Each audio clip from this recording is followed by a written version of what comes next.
Hello, ladies and gentlemen, and welcome to episode 679 of the Drunk Nerds podcast. I'm your host, as always. I'm Tyler, and joining me, we have the man, the myth, the legend himself, Sir Colonel Gables. What's up, buddy? I'll tell you what, everything else has been rather fun this past week in terms of just little random bits of blurbs and stuff. Not just gaming, but also a little bit sports related stuff as well. Had a chance to watch the Hall of Fame game last night, I think it was. At the time of recording, it was like Thursday night, Yeah, actually.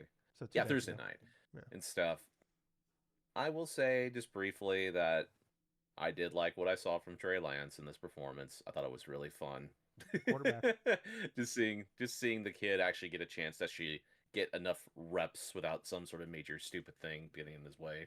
Yeah, But bad coaching. other than that though, I mean, gaming wise and stuff has been really fun.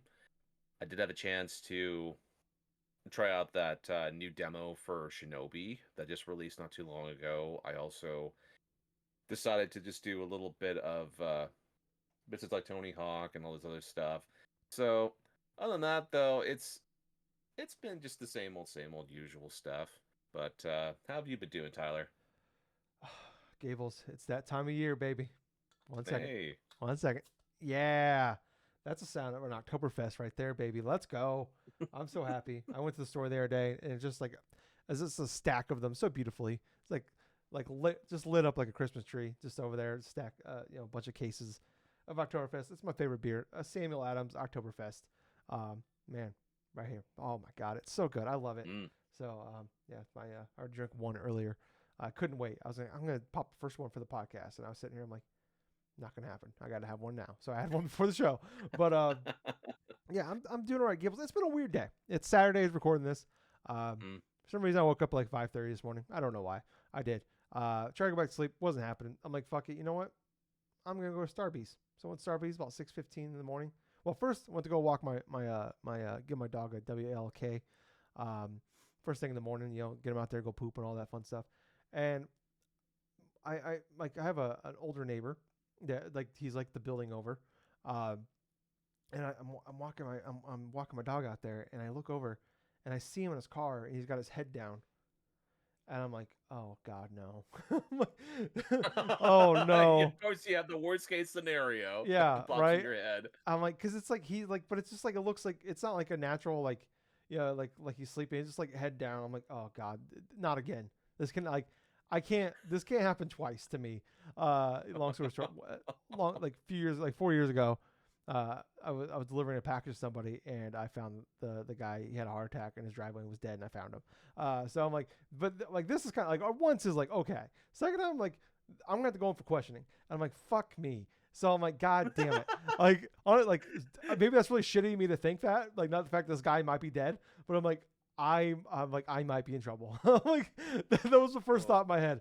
And I'm like, so, anyways, I go to let my dog in. I'm like, all right. I parked like a couple spots down from him.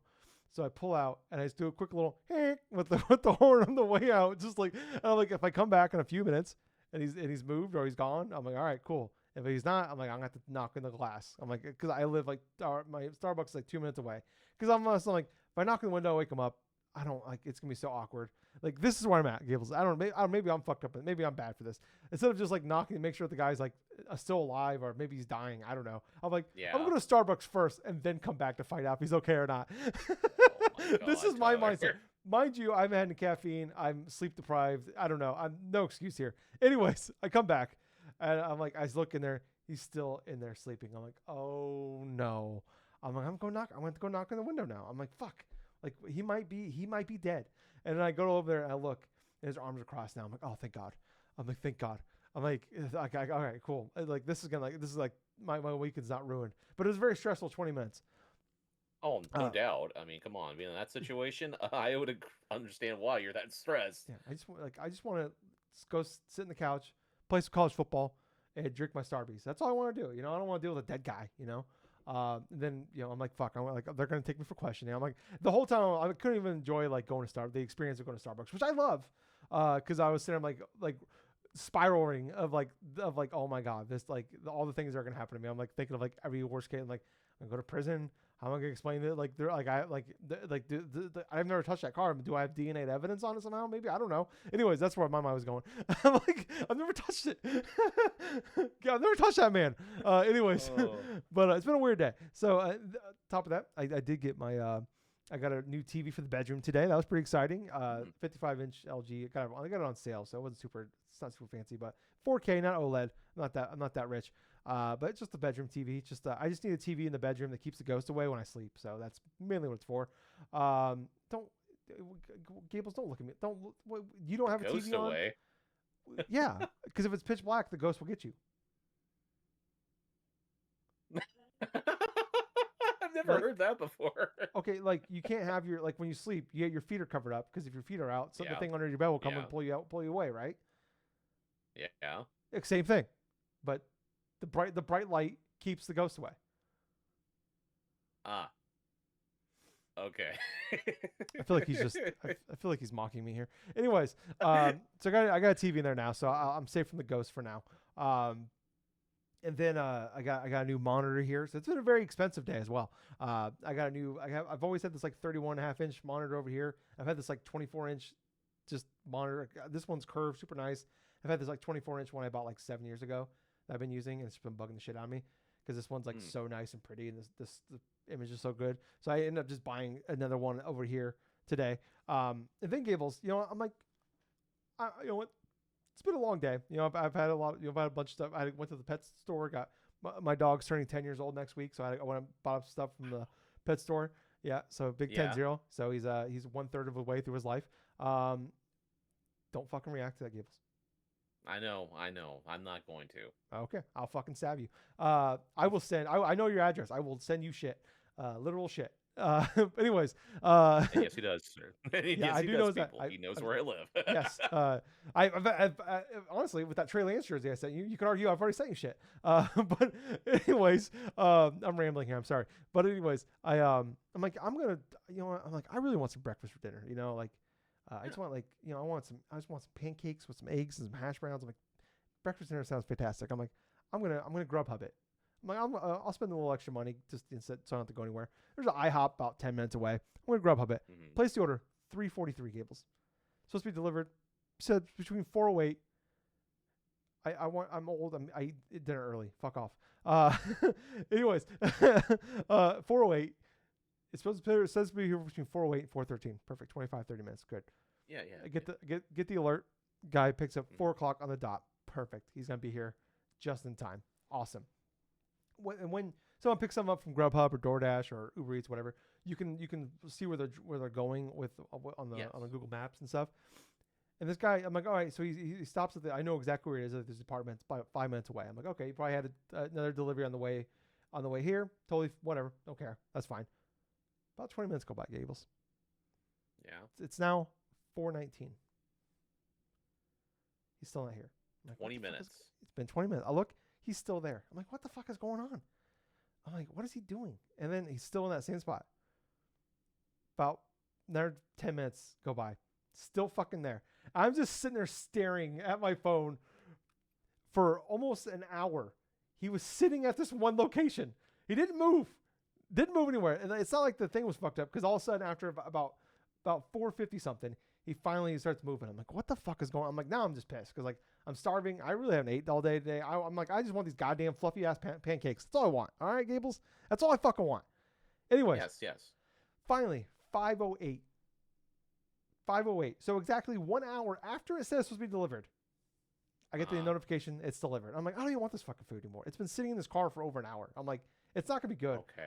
I'm just waiting for. I'm honestly the last 20 minutes I've just been waiting for him to deliver it, so I can just go on the Grubhub app and hey, this is late. At least get a discount or get a new order. That's all I'm waiting for. I get the when they deliver it, they take a picture. They just put it at your door. I have a no contact one. Just put it at the door and I'll go grab it because I don't want to have the awkward interaction. And plus when they knock, my dog will go nuts. So anyways, he takes a picture. I get the notification with the picture taken. I look. I'm like, that's not my welcome mat. The paint on the walls of my apartment building don't look like that. It's not that color. So I sent him a message. I'm like, hey man, I sent him a text. I'm like, hey, you sent it to the wrong building. 2-3 minutes go by, don't hear anything. I'm like, all right. I'm like, I have a general idea because I was looking on the map. I'm like, I think I might know where he went. He might have went to the building like across the street from me. Same complex, but across the street. We'll walk over there, and I know like that's the same color as the one that looks like it. I'm like, okay, maybe it's there. I go in there and look. I'm like, nope. So I'm like, that's not there. I'm already pissed, and now I'm even more pissed. So I call the guy. I'm like, I don't want to do this, but I'm like, hey, you just dropped off delivery here. You sent it to the wrong place. He's like, no, I didn't. I'm like, yeah, you did. Like, that's not where I live. He's like, I followed the GPS. I'm like, yeah, the GPS takes you to the complex. It doesn't take you to the building. He's like, you have to go to the right. You have to go to the right building. He's like, well, I put in the building on the right. Mind you, Gables, there are 52 buildings in my apartment complex. He said he sent it to the building on the right. I'm like, I don't know what that means. Building on the right. And he tells me I can go get it. Oh. And so that would never want me to take ProHub ever again. Gables, mind you, I don't like confrontation. You know, I might come off like a badass at times. You know, I give off that vibe. I know that. You know, people don't want to. They see me down the street. They go to the other side. They don't want to fuck with me. But I am a wuss. Like when I go to like restaurants, whatever, and the food's not good, or they make a mistake, and they forgot something, I won't say anything. People give me shit. My parents, my sister gives me shit. Starbucks, when I go there, I always like add a little caramel drizzle onto my order, and I would say 2 out of 10 times they forget. I never say anything. I just accept it and I leave. You know, or you get that coffee and the colors are soft, like that can be disgusting, but I just take it. You know, it's whatever. I turned into a straight fucking Karen, and I went off on this motherfucker. I could not help it. I'm like, I said to him, motherfucker, I've waited over an hour for you, and you're telling you put it to the wrong place, and you're telling me to go get my own food? He's like, I didn't deliver it to the wrong place. I said I put it where the GPS told me to. I'm like, the GPS took you to the complex. I fucking snapped. And then he hung up on me. He hung up on me. He fucked up. And I gave him a $10 tip. I was feeling generous. So I got on the thing today. After that, they sent me a new order for free. That wasn't good enough, Gables. You know what? Honestly, if it's not the first time someone delivered to the wrong place and they sent me a new thing, whatever. But the fact I've waited an hour and a half for fucking pancakes, Gables. These are pancakes, remind you. That's all I wanted was IHOP. So I want some fucking IHOP. I'm like, I want more. I'm like, that's not. I was like, I went straight fucking Karen on this person. Like, I didn't yell at this person, but I'm like, that's not enough. I said to her, that's not enough. I'm like, I need more. And she's like, well, what else do you want? I want refunded, and I want to make sure that guy does not get my tip. I want that. I don't want the money back necessarily, but I don't care if Grubhub keeps it. I don't care if he sent the fucking Google, for all I fucking care. Give that $1 trillion company more money. I don't want that fucker to have it. I'm like, that's what I want. So so now they refund the money. They did tell me, I don't know, maybe she just told me that so that just so I got the phone. I don't know. I wouldn't blame her.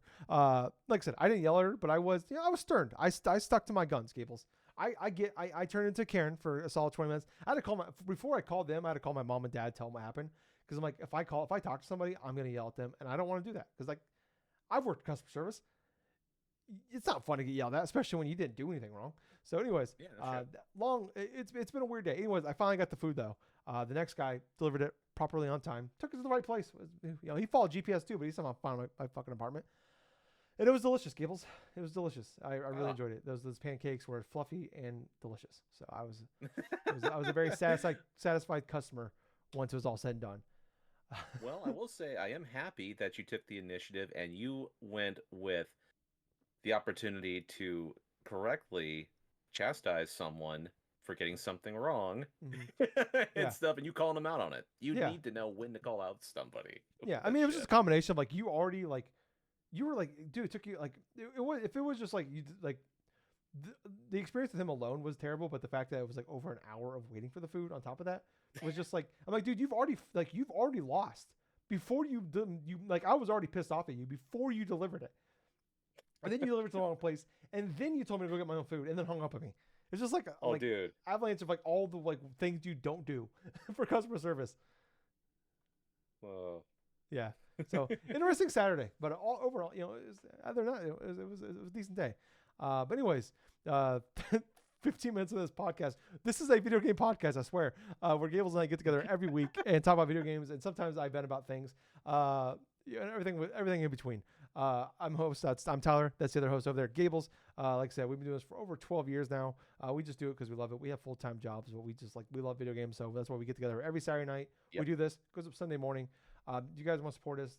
We are on every podcast service out there. Just find us, DrunkNerds, Drunk-Nerds. You'll find us. Best thing you can do, honestly, we don't have a Patreon. There's nothing like that, but if you could help us out, go to YouTube, subscribe to us there, hit the thumbs up, 5-star reviews everywhere else, all that, whatever they ask for over there. If you can help us out with the algorithm. The best thing, honestly, like I said, youtube.com/drunknerds. It should bring you to us. There's links down below in the descriptions. But we do have a membership thing where you can sign up on YouTube. It's just $1 a month. You don't get anything extra special. We don't have anything really to offer you because, like I said, we do this for the fun of it. It's just like a little extra, like little incentive to us to saying thank you. Like I said, it's $1 a month, and it's just like a nice little boost for us. So we'd really appreciate it. My Charmander Funko Pop just fell over. But moving on, Gables, to the news. 16 minutes into the podcast, Gables, we've been hearing about this Nintendo Direct for a while now, and goddamn it, Gables, it finally happened. We got that Nintendo Direct, the first Nintendo Direct of the Switch 2 era, Gables. It happened. We were so excited, only to find out it's a partner Direct. Yeah, pretty much. So, Gables, before we got into it, finding out it's a partner Direct, and then afterwards, after watching it, what was your overall reactions to everything? All right, discovering that there was going to be a partner Direct come on the last day of July. I mean, yeah, it's kind of surprising, but at the same time, I had little to no expectation of the actual partner Direct itself. And then once it did happen and stuff like that, everything else all said and done, I was like, well, I was not. I had no expectations, and even then, I felt disappointed by this partner Direct. Yeah. Yeah.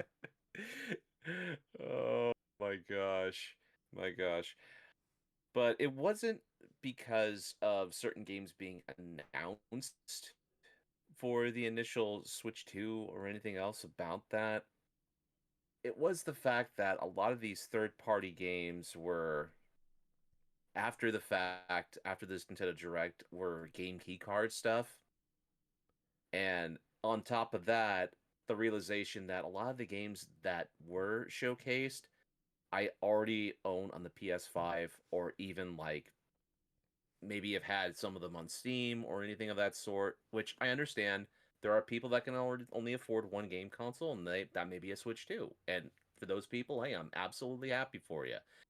But in the span for anyone else that owns more than, say, one game system, or a game system and a PC, or everything else like this is going to feel incredibly underwhelming.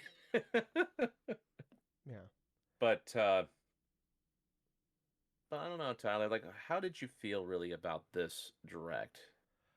I think finding out as a partner Direct was a bummer because, I said going in, if it's a real Direct, full-fledged one, I'm like, I don't need them to announce really any more games. We have a lot of games announced from them. We just need dates at this point, and that's all I wanted. Was I'm like, obviously we Kirby Air Rider and stuff like that. We need it'd be nice to see some actual gameplay for that one. Or Splatoon, was that Splatoon Raiders? Was that one? That's what it's called? I think so. Yeah. Yeah. I'm like, okay, if we get some gameplay for that, and then just dates, it's really all I need. I don't need too much more from them. We do have the real launch game of the Switch 2, Dragon Drive, coming in a couple weeks, so there is that, I guess. But that was kind of really all I need from them. That shit can come at any point in time. But anyways, finding out it's a partner Direct, I'm like, all right, this kind of sucks, because for the most part, these honestly just feel like these could have just been emails. Whereas it's we made a lot of promises about putting these in Directs, and now we have to well, fuck, we made some promises, and we gotta cash those checks now. And I don't know, there's always a little excitement for even these things where it's okay, something cool could still show up. And not saying there was nothing here that wasn't fantastic. And we'll get into some of the stuff that was in here that maybe things we liked about it beforehand. But I was just I was a lot of ports, and it's kind of my main complaint with the Switch 2 launch was there wasn't really anything new about the thing. I said, the key card stuff is kind of that's lame, obviously. But that aside, where it's okay, the Switch 2 launch is outside of Mario Kart, like I don't think there was literally a brand new game that came to that console outside of like the closest thing to a new game that came out since between Mario Kart and Donkey Kong, I think was like the closest thing you could say was like the Bravely Default remaster, and that's only because it was trapped on the 3DS.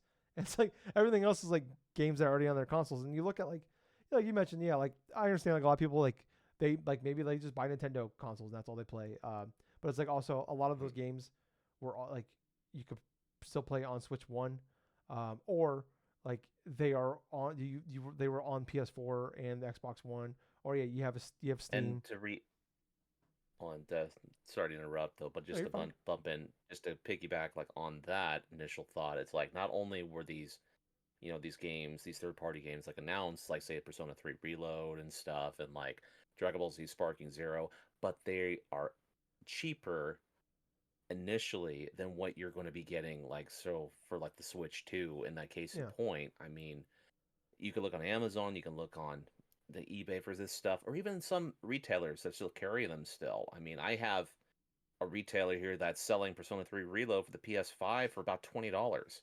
I mean, yeah, for God's sake, it's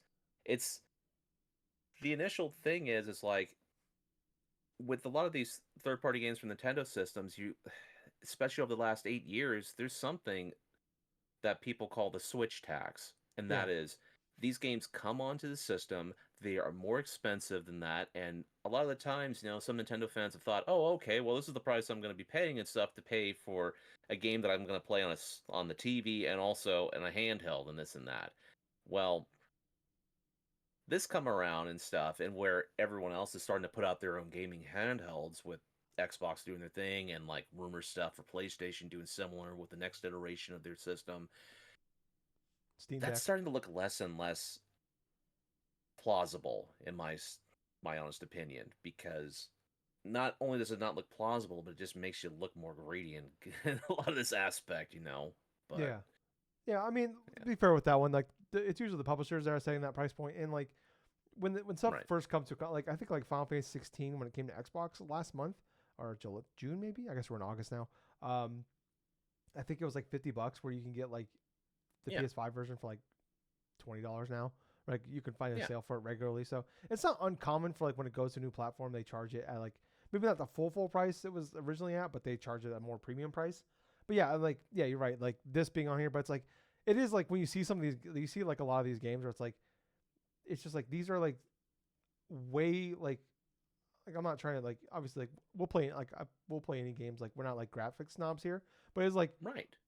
but it is like when I look at Madden, like I love Madden. I'll Madden College Football. I put 200 hours in those games each every year, and I'm like, why the fuck would I want to play Madden on the Switch 2 when for this pay the same price to play that version of Madden when I could play it on my PS5 or Xbox Series X? You know, it's like why would I want to do that? Like or like you look at all these games are like you look at like and what's crazy too is like some of the bigger partner games that like they announced at the original at the last like Switch 2 direct like Elden Ring and Final Fantasy 7 Rebirth or remake weren't there. And it's like this was come this year and those No, like I think Elden Ring is gonna be huge. I think like that game's gonna sell I think a ton on the Switch too. Um, but like yeah, it's just yeah, I don't know. I it is disappointing where like yeah, majority of these games, like I said, they're games that have been out for years. They're far cheaper. They're going to be better versions of those games on other consoles. And I get like yeah, take it on the go, but I'm like I don't know, like I don't I know there's like but like how much of an audience is there really? They're like yeah, I'll like that's actually gonna like I'll buy like I've had an opportunity to buy Elden Ring for 3 years now, but now I'm gonna buy it on the Switch too. Like this now is what's gonna sell me on it. I don't know. I don't know how many we seen like Cyberpunk like that sold really well on the Switch too, and I think a lot of that also with like it was a launch game, but also because it was like one like the only game that actually was on the key card. Like the game was actually on there, so well, yes, that's one of at least two games that launched with the Nintendo Switch 2 that were third party that were full on the game card, and that was oh vastly the reason why that game sold the way it is, because alongside Cyberpunk 2077 you had like, oh my god, there was another game. It was like a gardening game or some Azure, I think it was part of the name. Azure Rise, right? No. Azure, like Guardians of Azure or something of that Oh, sort. Okay. I think I know what you're talking about. Okay. That Yes, and sounds the familiar. Nintendo Switch version, the Nintendo Switch 2 version of that game actually houses the Switch 2 version and the Switch 1 version. I mean, you can actually play that Switch 2 card inside of a Switch 1 and get the actual full-on initial thing, you know? So 80 it's there was something I was looking at before we started recording and stuff to where like 85% of the third-party games so far that have released on like an initial quote unquote physical thing and stuff were game key cards. Yeah. The only exceptions being like a handful of them, right? Like Guardians of Azure and freaking Cyberpunk 2077. Yeah. So it's like for those two games and stuff, you're seeing them sell great, but the key thing is they're the full games on the initial card. Yeah. Whereas everything else that was at the Switch 2 launch that was third party, alongside most of the stuff that we've seen announced at this recent Nintendo like direct partner showcase, are most likely ending up in a key card format. You know, and that's really depressing because moot point. Why would you want to invest instead of a game key card where it just basically is the same thing as just doing a digital download? Yeah. You know, it's almost the equivalent of having just a code in a box. Yeah. Yeah. I mean, yeah, the only like the only if you're a collector or like someone that wants to trade in games, I guess is like the only two reasons I can see it. So, but yeah, I don't know. I mean, I think part of it too. A lot it sounds like it is like Nintendo is like they only offer certain cards to like their publishers. So like that seems like that's part of the problem too. Is like they like there's like different like types and they only allow like the more expensive option or something like that. It sounds like. Yep, the So it's 60 like gigabyte one. yeah. So it sounds like so like if you have like a game that's like 10 gigabytes. Like, well, I don't want to spend the extra money. It's like, and then I get like the margins are a lot smaller on selling physical. So it's like, I get like, Mm. all right, cool. Like, that's not really worth it to us. So even if it's like $1 more per cart, it makes a big difference. We got to make a ton of those. So I get it from a it's still like not a good enough excuse to me. And I said it before, like before the Switch 2 launch, where like we started seeing this key card thing happening. I'm like, a lot of these games, I think of Cyberpunk and other games. Obviously, Cyberpunk is already a big game, but I'm like, I think games like if you're a middle tier game, like putting your game, like spending the extra money to like if you're making a physical version, might be worth that loss of putting on a cart because I think more people will just buy it Yes. out of like we like this. I've had like you bought Cyberpunk. I have another friend of mine that he bought like even though he doesn't really care for the Cyberpunk, he just want to support that like the fact that like he bought Cyberpunk on Switch 2 just because he wanted to support the fact that they did it. And it's like I'm like all right. I'm like I'm not And gonna drop also $70 on it, think but through this perspective, Tyler. Look at how many people, despite owning some third-party games, like say for the PS4 or like the Xbox Series stuff, went ahead and bought the same third-party stuff on the Nintendo Switch when that yeah, initial thing, oh yeah, especially because of that aspect of where, hey, this is a full-on game. I can play it like the actual full game on the initial cartridge on the go, and this and that, and that was part of the appeal of that. But yeah. it was just one of those aspects and stuff that people have to keep in mind while they're having to navigate around this field. Yeah, I mean that's a good point. Yeah, like yeah, when a lot of people rebought games again just cause, even though they came out years later on the. I mean, it's the thing. Yeah, they bought like a lower quality version of this game. I mean, we see. I guess yeah, you've seen it before. But I'm wondering like that. You know, we talk about we'll talk about the next segment here. But like yeah, like Yeah, yeah. Switch One was like a novel concept at the time, and now it's not so novel. So I wonder if that. I mean, I don't know. I mean, a year from now, I can look really stupid for doubting that, but and I've doubted Nintendo on a million things before in my time, and I've been wrong way more than I've been right about doubting Nintendo. So I'm willing to take L's on that. But I mean, just getting into like some of the stuff, and I think like you mentioned, a lot of stuff already being on other consoles. A lot of stuff that was announced. I think almost everything that was announced at this event that's not out yet is coming to other consoles. So it's not Right. like none of these things like I'm looking at okay like some of the stuff here that was announced that wasn't announced before like Monster Hunter Stories 3 is coming to everything. Mm-hmm. Yep. Katamari coming to everything. Is coming to everything. Um, Yep. Plants vs Zombies Replanted coming to everything. Pac-Man World Repack 2 coming to everything. Uh, Hella coming to everything. Chilling by the Fire isn't exclusive, but everything else though, like the Chronos game, obviously is already coming to everything. The Adventures of Elliot's coming to everything. Octopath Traveler 0 is coming to everything. So none of these things were even like like at least like launch exclusives. So I don't Right. it yeah, I mean just on top of Right. that like cool. I'll like, there's a couple games here that I'm interested in playing, but I'm not gonna buy my Switch 2. So Yeah, I get it. I get it absolutely. I mean, the Octopath Traveler Zero, think that was the most exciting thing I personally saw, other than like the whole Elliot game and stuff and that of that sort. But at the same time, I'm not gonna buy it on the Switch 2 if it's just a game key card. I'm yeah, going to initially just buy it on the PS5 or something, because at least I can go through and play it on a system where I'm wanting to play it without having to worry about, oh, okay, well, it's not, I don't have a full disc of the actual full game. I want to have a full game, because I choose to. So yeah. Well, it's like, yeah, like even if I'm like, it's something like, all right, like Adventures of Elliot is a game I'm actually like, I want to play that. There's a demo out now. yeah, I don't know if the demo might be exclusive to Switch. I'm not sure. But that's a game like I actually did think was kind of cool. Like naming is, that's the one thing I like. I didn't do a live react to this. I'm glad I didn't. That's like the one thing I'm like, I kind of wish I did, because I was laughing hysterically at Belvia. I don't even know how to fucking say it. And then they have like, hey, we have Faye the fairy, and like the narrator, and then like immediately Faye the fairy is like, hi, I'm Faye, I'm a fairy. I'm like, this is the worst. Who wrote this? I was like, I'm losing my mind. I feel like I had no idea what that game was by the time I was done with it. And then we got to the name, The Adventures of Elliot, the Millennium Tales. I'm like, this is the most garbage announcement trailer I think I've ever seen. And then I watched it again later, and I'm like, this game looks kind of cool, actually. I actually like this. Like, all right, cool. Looks kind of like a HD 2D fucking like almost like Zelda style game. Like, this game looks pretty badass. well, yeah. But I'm like, yeah, it's just like, god damn it. But like, I'm okay. I'm gonna buy that game most likely digitally. But I'm like, I'm gonna fucking play it on PS5 or my Xbox Series X. Like, yeah, I'm not gonna buy it on there. So yeah, like I don't know. I just look at like, yeah, like I said, like it's just I am excited. Like I'm a huge fan of the Plants vs Zombies, that first one. So I am excited. That's coming out. Oh yeah. That's coming in October. Oh yeah. So I am down to play that again. But once again, not gonna play it. You know what? If I do buy it, that's that's actually a really good handheld game. I'd probably just buy it on my Steam Deck. Not gonna lie. That's like I honestly I just like the Steam, like when I'm holding a console, like I'm holding, like when I'm gonna use my handheld. I like the feel of the Steam Deck better than I like the feel of the Switch 2.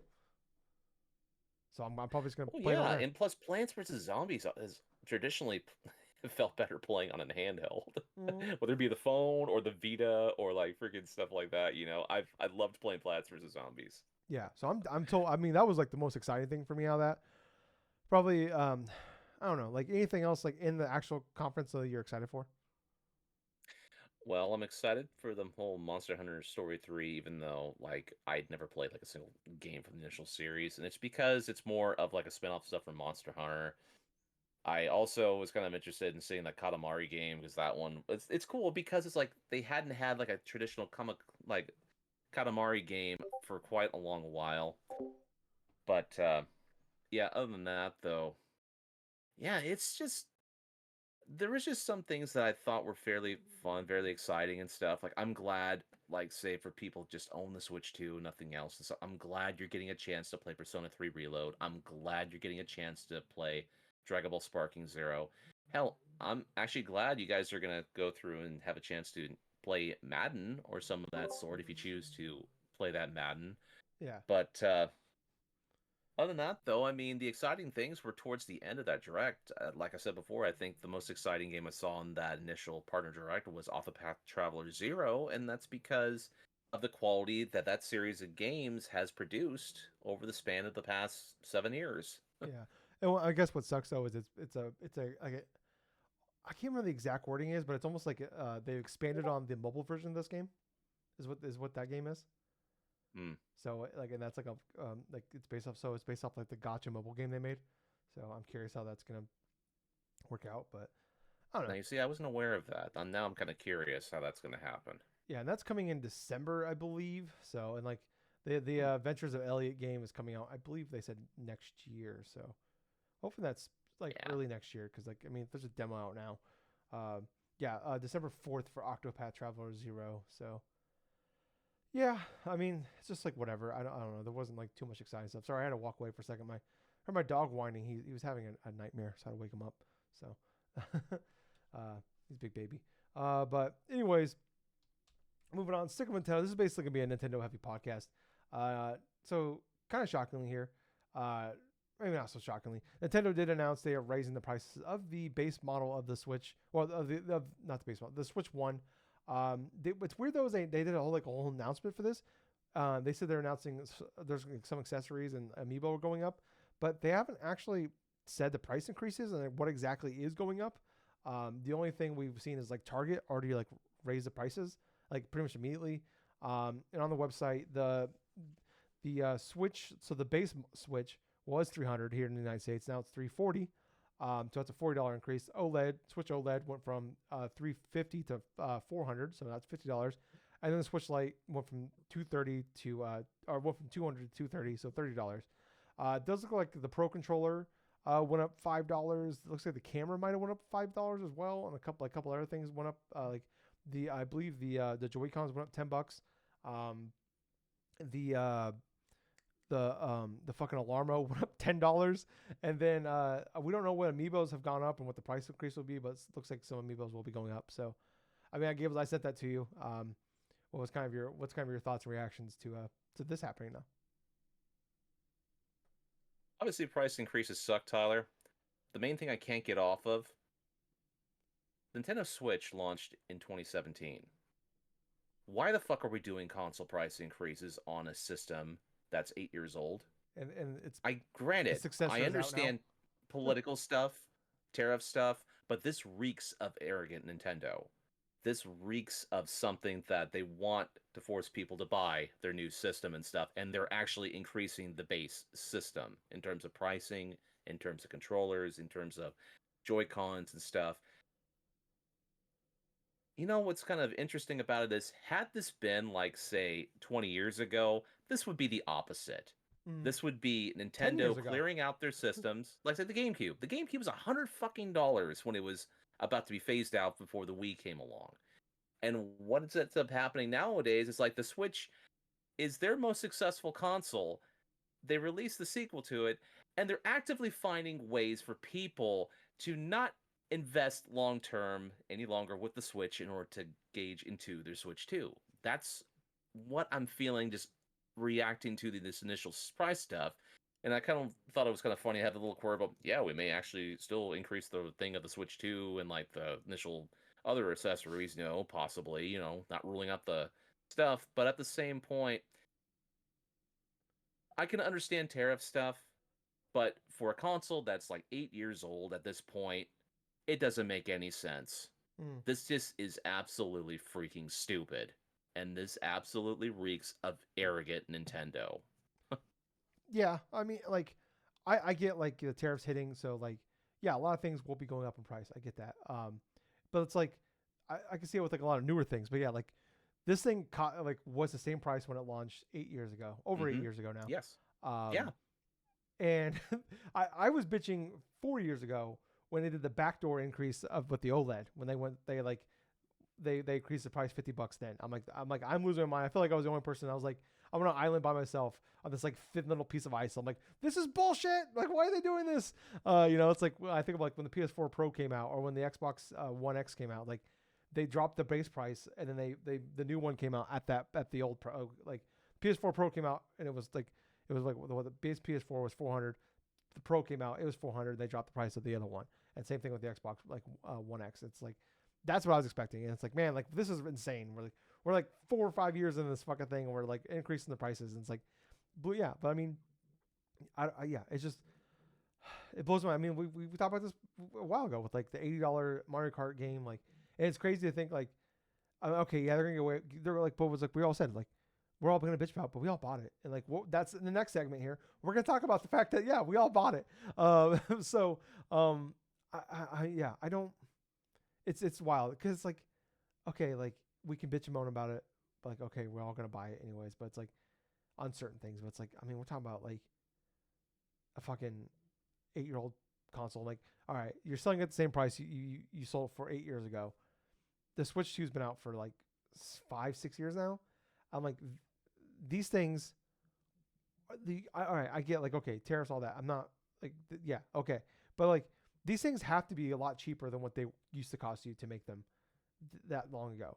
And absolutely. Like, but like, what doesn't make sense? Like, it doesn't make sense to me. Like, I've heard other people say the same thing. I'm like, this might be the way of forcing people to like buy the Switch 2. But I'm like, the Switch 2 is like, it's selling out pretty much as soon as it goes out. It's like, if this was a year from now they did this and the Switch 2 wasn't selling well, and the Switch 1 was still selling really well, I could see that. Like, hey, I'd still call it bullshit, but I'm like, I could see the argument behind that. All right, cool. We're gonna make it so if you want to buy Switch, you might as well just buy the Switch 2. Like, I could see that argument, but I'm like, we're less than 2 months into this fucking thing, and we're doing this. And it's like the Switch 2. Like I said, it is like as soon as it pretty much goes up to be sold, it's selling out. So it's like, yeah, they're doing a decent job of like keeping up with demand. But I'm like, it's not like this thing is like they're just like, this isn't the Wii U where there's just a bunch sitting on a shelf right now. Like, this is like they're selling it out. They're already halfway through the fucking Wii U. Like, it's like this isn't an issue. Yeah, I saw that and I was just like, when I first read it, I'm like, oh my god, they're already not Switch 2. I was like, if this was a Switch 2 price going up, I would been like, I'm like, we're already doing it. I've been stunned by that, but I could have seen it. I understand this is a brand new console. It's probably not a lot cheaper. It's probably not super cheap. They're not making a huge margin on these things. I get that. But then I saw it was the base model. I'm like, what the fuck? And is also, I think it ties in. I think Canada, the price went up the same day as us. But they announced the Canada one a while ago, but I think it was like a delay, like when they were going to actually do the price increase. I'm just baffled. I really am. I don't understand it at all. There's no justification for this, outside Tyler. of, like, This is egregious. financial. But I'm like, what's the This point? is Nintendo's idea of a last for all for their Switch system. I mean, that's fucking stupid. Yeah. I don't even get like the point of it. Like, other than like, I get like, other than the point of like, we want more money. Like we don't want to lose the margins that we are losing on it. I'm like, I don't know. I get like they're in a tough situation, but I'm like, I feel like there's gotta be a middle ground here where like, all right, you eat a little bit and we eat a little bit. Like, we gotta meet somewhere in the middle here. But I'm like, paying more for an 8-year-old console. I'm like, I don't know. I'm like, you should be like you should be trying to get rid of this thing, like, sell through what you have, and then go full bore into the Switch 2. And it's like, I'm like, I'll be honest with you, Tyler. You said a long time ago that for people that were like Sonic the Hedgehog fans, they're in a type of abusive relationship. I kind of feel like with Nintendo fans, Nintendo and their fans, yeah, Nintendo fans are in an abusive relationship with that because they have been conditioned for years, literal decades, to go forth and try to invest inside of Nintendo's stuff, regardless of what type of nickel and dime things that they're presented with. And now we're in a situation to where we finally have a predecessing console not decrease permanently, but increase permanently, all because of Nintendo wanting a few extra dollars in terms of that, knowing full well that there are going to be people that are going to want to just switch, stick with the Switch 1 because they don't have no interest in the Switch 2, or at the fact that, this may be the last hurrah for some of the physical stuff before Nintendo eventually just delves in just digital only stuff. And that is so freaking dumb. yeah. I mean, yeah. Like I said, I know, like I said, I've spent the last couple of days like trying to, like, other than like money, I'm like, what is the actual argument here? And I don't like, what's the game here? And I'm like, I don't have one. I can't think of like, I'm trying to get on their side. But like I said, like, it all probably just ties back to money, which I don't know. It's baffling. But like we talked about Gables, moving on to the last topic we got here. We talked about like Switch 2, the sales. So this is all of July 31st, I believe they said. After 7 weeks on the market, I believe they said they sold 5.82 million Switch 2s. Oh no, this is just for the month of June. I'm sorry. In the month of June, so the basically like what, 4 weeks on the market, sold 5.82 million units. Yeah. And 8.67 million games overall. So it's kind of, I'm a little surprised by that. It's very low attachment rate. Like, usually when a console comes out, people want to buy a lot of games for it. So yes, it's kind of surprising. Like that's basically like 1.3 games sold for each console sold, which is, I mean, that's like end of Wii U era, or like end of Wii era rather, where like the last like 2 years of the Wii, like I think like the average person was buying like 1.5 games per console out there. Like, so I'm a little surprised, like, as a launch game, even like we talk about, like, I'm curious, like, out of that, like, okay, so 5.63 of that 5.82, so 5.82 million units were sold. 5.63 million copies of Mario Kart World were sold. So that means less than 20,000 people that own a Switch 2 did not buy Mario Kart World. Wow, that's an interesting statistic to think about, Yeah, considering how many consoles it sold, and especially how many people bought the bundle unit and stuff like that. Seeing that there's like about 20,000 people that just chose, nah, I don't want Mario Kart. yeah. And it's like, what the fuck did you get the console Yeah, for? it's like, I guess it's like one of those things where, like, we talk about, like, well, I just want to get one at launch, and we talk about, I said a while ago, and we've talked about a lot, where, like, like, it just going back to the last topic where, it's like we say forever, like I said a while ago, I'm like, if you know you're gonna buy a PS5 or an Xbox or a Switch 2, you can afford it now, but you're just waiting. Don't wait, cause just buy it now, because that thing's gonna go up in price any day now. So just buy it now, and I'm sure, I wonder if there are people like that. Like, I don't have an like, I want to Switch 2, but I don't have any interest in Mario Kart. I'm sure there's people out there that are like that. Yeah, so I guess I get that. I would like to see, like, they won't give us that information, but I would love to find out the information of how many of those were bundles. That, like, because it seemed like I for would the most like to part, know like, that too. it seemed like for the most part, like, stores, like, that gave out numbers, like, it was like 70-ish percentage of that was the bundle, and so, like, the bundle was the majority of, like, what was sold. So I am curious to, like, was it 25% of those people bought a Switch without the, like, because, like, someone like me, I bought the Switch 2, I got the base model, because Mhm. that was and I had to buy the physical version of it separately, and I had to buy, like, a Mario Kart bundle, but it was a physical copy, so I had to pay the full, $530 for it, because that was the Right. one I could pre-order at launch. So, yeah, I don't know, but it is fascinating, like I said. So that means, 8.67 million games were sold for the Switch 2. 5.63 million of those were Mario Kart. So that means about 3 million of those were not Mario Kart. So like I said, I'm like, and we know, like, a good chunk of, like, the second best selling game on Switch 2 is Cyberpunk. So I'm like, I wonder Yep. how, like, I'd love to find out how many of those are Cyberpunk, and then, like, the other, like, 15 or 20 games that sold. Because I mean, there's been the reports out there that, like, that a lot of people were pretty disappointed by the sales numbers for, like, the Switch 2, like, third party wise, like, they really, like, it was lower than, like, what they thought was worst case scenario, and, like, that was reports. We Yeah, didn't know, like, absolutely.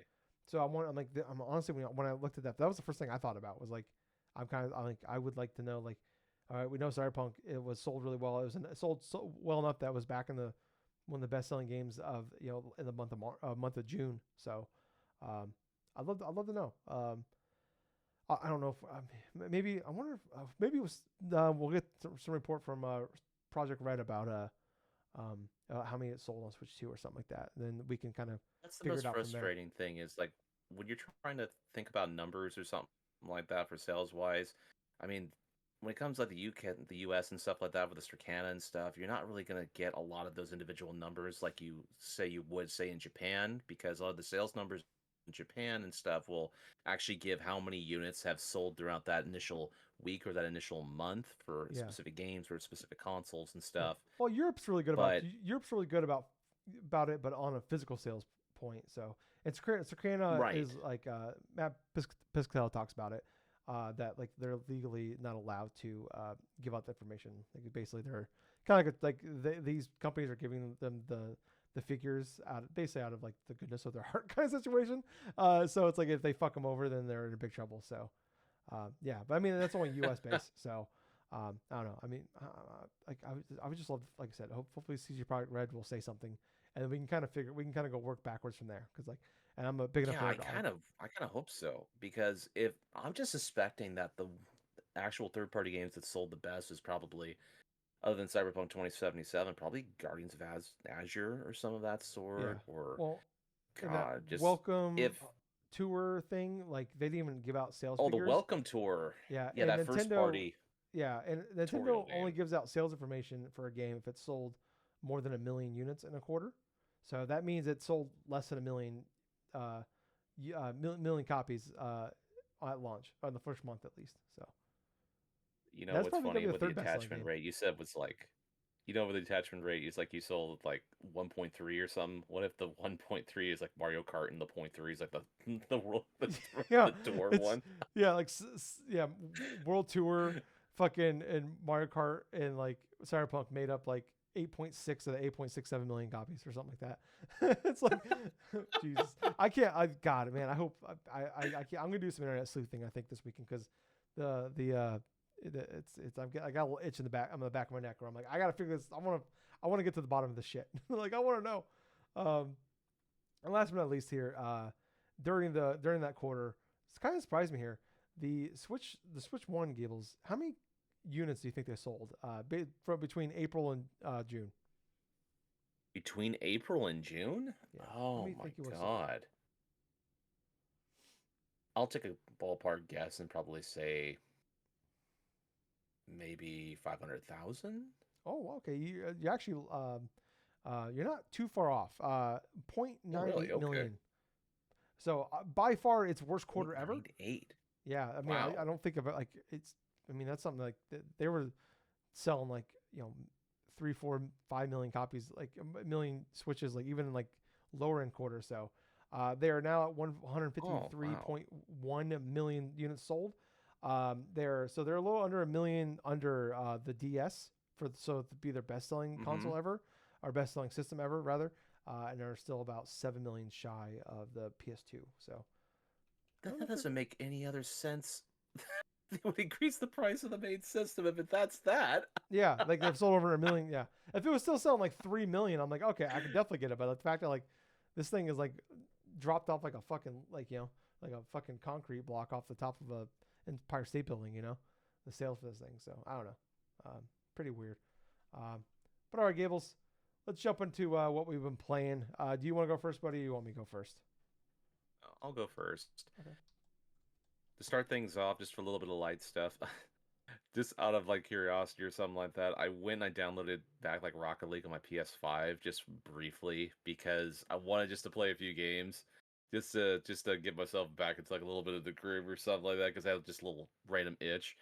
And what's hilarious is like I played a couple matches last night, then I decided I just want to play one match online, and I just did a casual match with like a couple other randos and stuff. I ended up scoring like fucking 6 goals or something like that. I'm like, Jesus Christ. Jesus, Gables. I was not intending that, but that sure made my day. Yeah, it's like you just gotta turn it off there. I'm like, all right, that's never gonna happen again. Dude, I kept with my same car model I've had for a long time now. And that's the Sweet Tooth, Mm. freaking the ice cream truck. I love using that ice cream truck, so it's like just doing that and like I know I was just playing probably mostly with a lot of like new players or something of that sort, but it was just really funny because it's like I go to the ball. I'm not even doing like a whole bunch of like random crazy stuff. I'm just bumping the ball, like doing this, just setting up various shots. Had one of my teammates or something like do like a co-op. Like I alley ooped it to my teammate and he scored a goal and stuff. That was I think we won like about 8-0 or something like that, or Jesus. 7-0 or something. And then most of my most of it's like a goal or like an assist or whatever. But to go into meat and potatoes wise, I did also play a little bit of Madden like exhibition stuff before, because I want to go and I want to try out the whole trial stuff for Madden 26 because I wanted to at least see if I'm going to be somewhat interested in trying to play that to warrant like delving into it. But mostly what I have been playing, I tried out the new demo for the new Shinobi game that's going to be releasing at the end of this month. Nice. I went in thinking that this was going to be an action game, like a straight up action game, like the previous games. No, this is a Metroidvania. Hmm. And I'm thinking to myself, okay, that's really weird. I mean, Strider way back when that released on PS4, that was sort of similar to where you had the same Strider gameplay you had with previous games, but yet that was also like a weird sort of Metroidvania that was actually kind of underrated, but I never really finished that game. But oh my god, for this Shinobi game, it feels smooth. Hmm. The gameplay feels responsive, it feels excellent. I could do various evasion rolls and counter stuff fluidly. there was at least a good amount of time where I went through a bunch of the first initial introductory stage and stuff, and I'm like, okay, well, I'm gonna do this evasive roll right here. I'm gonna start doing a couple of light slashes and then go into a heavy slash, and then all of a sudden, after I set this guy up and push him up, I just go and roll and just extend the combo and stuff. There is complexity to a lot of their combat and for like combo making stuff. But there's also aspects of like improving like your shinobi and stuff in terms of upgrading his ninpo, upgrading like various basic attack stuff by accumulating a whole bunch of money. So instead of doing like the individual stat increases like in some other games, action RPGs, or in some random Metroidvania games, no, this is more or less the style where you learn a bunch of different types of attacks or extension of previous attacks that you had, and you go to this one shopkeeper, you spend some money and stuff. It's the same old kind of song and dance that many of us in gamers and stuff have endured before for previous games. But I really love the combat and the look of this game. They, I feel like Sega nailed this look and the feel of Shinobi from the Genesis. Like Shinobi 3 is one of the best games ever released on the Sega Genesis. I've played through that game at least twice. Once on the Genesis itself, way back when, and another for when it was on like the Sonic Mega Collection for the PS3 and the 360. But yeah, man, I'm really excited about this. This is going to be probably one of the better games to release this year because of just how much good stuff I'm feeling about it. That being said, I still want to try the Ninja Gaiden Ragebound because this is another good action game that is just wanting I just want to go and invest time into. And what's really weird, it's like not only it's the same year we got a brand new sort of 2D Ninja Gaiden, but you also got a brand new Shinobi game in the same year, and they're literally like a month away from each other. Right, so keeping that in mind and stuff, I've been trying to at least burn away at some games I've been playing previously. Like kind of before we started recording, I started playing a little bit more of like Tony Hawk's Pro Skater, 3+4 remake and stuff. I completed all the levels for Pro Skater 3. I'm like over halfway done with Pro Skater 4. Before we started recording, I completed the rest of the missions for the San Francisco level.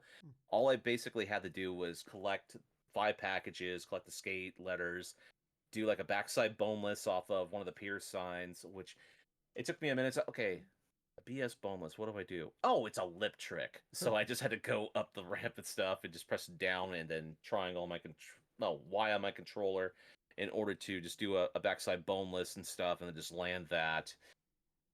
Let's see. The last level I left off of was the Alcatraz level. I've already completed like about 4 different goals of that.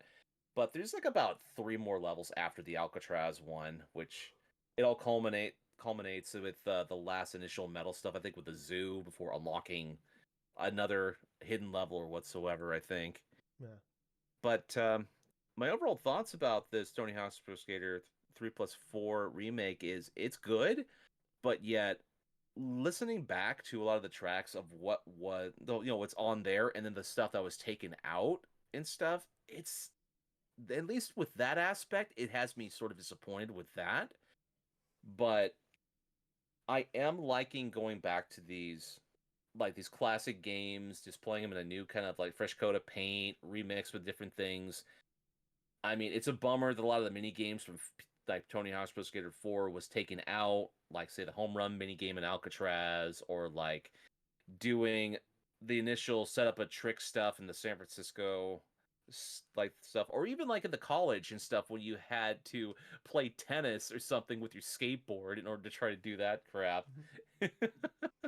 I kind of miss it. I mean, they weren't exactly the best mini games, but they were still fun.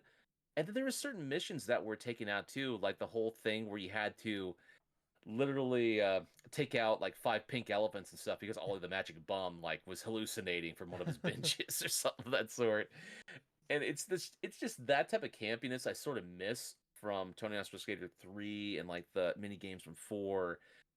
But that being stated, this is not bad. This is still a good skateboarding game. This is still a good Tony Hawk game in the sense to where if you're a new person entering in and you see this on Game Pass and it's like, oh, this is on Game Pass, let me try this. That's a good introductory. But as far as the game quality itself, yeah, it's good. I think this is more like about a 7.5 or 8 for me so far. I mean, I have not finished the rest of the game, but I still feel like that it's a good game, but it's just prevents it from being like an absolute like great game. But other than that, though, there was a new booster set released for Pokemon TCGP, which was themed after Gold and Silver. So you have 2 different packs to choose from, 160 different cards in this set, which is like you have Ho-Oh and you have Lugia. Looking at a bunch of the different cards here, some of the Pokemon EXs, you have Shuckle. Let's see, you have like some random shiny stuff. Like I think I got like a oh my god. I got a couple different shinies from that set too, but there are different types of trainer cards and stuff that I'm been trying to attempt to get, but I haven't got yet. But yeah, I'm in the same thing to where I've accumulated so many of these little trophies and stuff for use for currency and stuff to open up like packs of 10 and this and that and stuff that I've literally done like twice, and then I'm almost I'm almost like over the initial amount, like the whole 119 stuff I need in order to open the next set of 10. So yeah, I'm just trying out the new decks and facing off against new decks and just tweaking Nice. a little bit of things. Like I'm still using my fire deck and stuff that has the different like the Charizard and stuff and Larvesta. But yeah, that's it for this week from what I've been playing. But Tyler, what have you been playing? I've been playing, still playing Donkey Kong.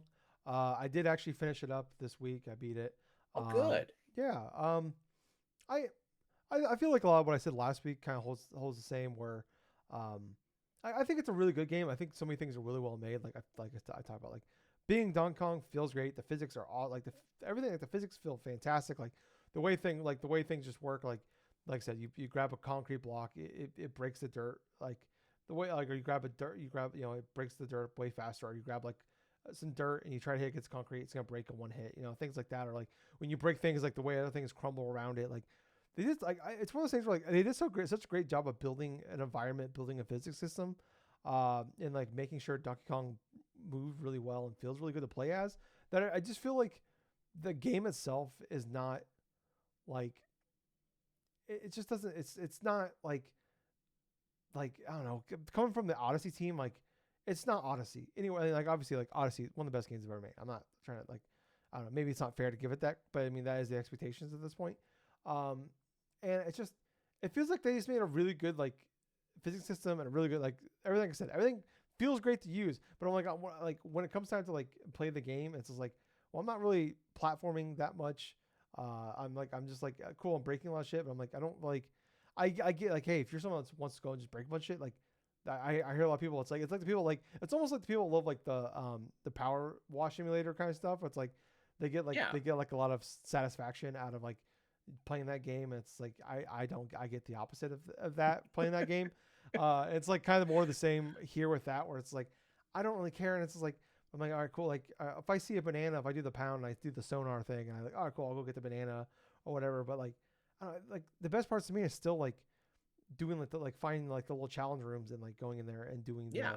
the challenges and stuff like that. Like that stuff is awesome. It's like I just want more of it. I wish the game was just a lot of that. Like just like it's like doing the challenge rooms or like doing the battle, like more to like fighting enemies, or like it's like there's so many times where like I get shocked, like, oh my god, there's an enemy here. Like I've taken hits just because I'm just so used to not seeing an enemy that I'm like, I see someone run up to me, I assume it's like just a NPC. I'm like, oh god, no, these people are attacking me, and I was like, oh okay. I'm like, I gotta hit him back now. It's like I don't know, like like the boss fights are like so well made, but I'm like, I get they're like, it's like they're like the way to defeat them is like it's all kind of the same formula. So it's like you like beat them in like 30 seconds, so you didn't even get to like experience like the coolness of how like all go through like I don't even like go through like all their moves or like see like their full like set of things. It's just like I just like, all right, cool. I beat him like 30 seconds. I'm like, all right, that was cool. Like, it's like the excitement. Like, oh yeah, it's like, it's honestly like, it's like zebra bubble gum. Where it's like, you take 3 bites, and it's like, oh, the flavor's gone. It's just like, that's kind of like every boss fight to me. I'm like, all right, well, it's done. I will say like the last like chunk of the game like is really good. Like I love like the last, like like some of the environments, some of the things they do is really, really cool. I thought, like I said, like everything about this game, like besides like when I'm actually playing it, when my hands are on the sticks, is awesome and well done.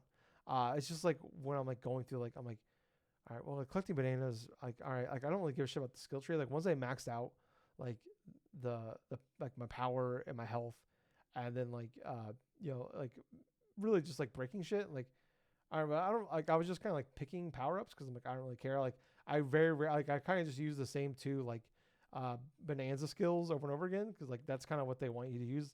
Those like honestly, it feels like those are like the 2 like the 2 I use were like the 2 ones that felt like I needed more than any other time. So I don't know, like I said, this is like I still think it's a like so many things are really well made. I just feel like the overall like the flow of the game just feels off. It does like for someone like I don't know, like maybe I'm just I don't know. I keep hearing those people like this is my game of the year. This is a 10 out of 10. And I'm like I don't get it. Like, but I'm also like when I hear people like talk about how great Power Wash Simulator is, I'm like I don't get it, but I'm like, I get it. Maybe it's just a me thing, but I think it's a really great game. I think like to me, where it's like this will probably be on my top 10 list, but it's gonna be at the bottom of the top 10 list, and to me that is like that's disappointing.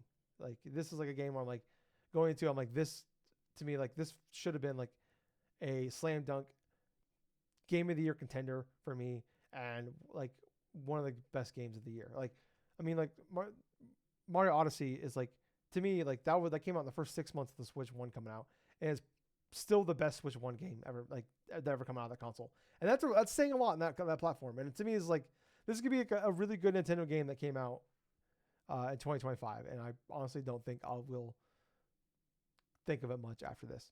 After 2025, after we do our top 10 list, I don't think I'll be talking about Donkey Kong Bonanza that much, which I don't know. To me, that's disappointment. So, but I understand I am in the minority in that one. But the other game I've been playing, I played through it today. It came out a couple weeks ago. I believe it's on Steam, and it is on Switch.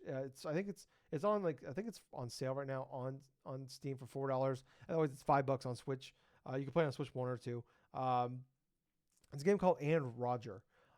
It's about an hour long game. It is a narrative game, and it is like it's obviously it's really hard to talk about without like massively spoiling the game. But basically, the crux of the game is like you're just kind of like putting together like quick little like simple mazes, or like simple like you're just kind of like dragging things across to like move the story along. It's almost like comic book like kind of like style, where like it's just like everything's like in this little like this like square on your screen. Like you're just dragging things along, like lining things up, solving like simple puzzles, and it's a very there's a big twist in the game towards the end, so that's why it's very hard to talk about this game without spoiling it. Like I said, it's an hour long, but if you're someone that's like just like loves a good narrative, this is a game for you. I will say by the end of the game, I was a bubbling mess of I was like crying. It got me really good. It I was going in like I knew this was gonna be a heavy game, and even still I was way heavier than I thought it was going to be. It is, I mean, man, this is like, to me, like, man, like, this is, I would rank this higher, like, this year so far, that like, I would rank it higher than Donkey Kong to me. Like, and I just said at this point, but like I said, Donkey Kong is like, probably by the end of the year, it's probably going to be like the bottom portion of my top 10. And then I would rank this higher. Like, it is, like, it's $5, it's $4 on Steam. And I was just completely blown away by this game. It's very well done, very, very cool, like, simple story. But with like a lot of like, what the fuck is going on? Like I was like, at first I'm like what people are like, I've been hearing people like rave about this game. It's like small indie game. I'm like, I don't get it. And then like about halfway through, I'm like you start like literally start putting the puzzle pieces together, and I'm like, oh my God. It's like, oh my God. And it just keeps going and going and going. And I'm like, once you get to the end, I'm like, you start like everything comes together. I just fucking lost it doing the like the heaves and like oh man, like tears. I had to go like getting the snot bubbles. It was rough. It was but it's it is a beautiful game. Like I said, it's like so hard to sell this game because like I honestly would say like just buy this game. If you like I said, even if it's just like narrative games or you don't need like great gameplay or anything like that. Like, this game is so worth it. Don't even read the description. Like just buy this game. The less you know, the better. But yeah, like maybe look up a couple screenshots. If you like a game like Florence, I love that game. It's on everything. It's like I think it's like $2 or $3. It's kind of the same idea, but very heavy. But yeah, that game is phenomenal. Maybe down the line I'll talk about it deeper. But man, yeah, goddamn, that game hit me in a place I was not expecting, and yeah, it was good.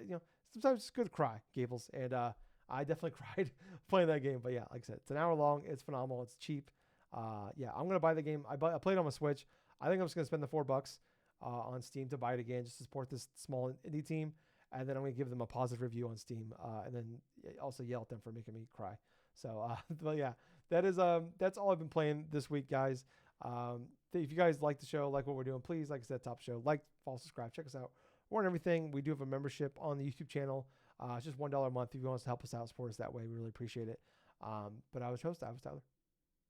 And I have been Colonel Gables. So until next time, everyone, thank you for listening to another fun-filled episode of the Drunk-Nerds podcast. And hey, Gables. Yeah. Too sweet? Too sweet, man. Bye, guys. See ya.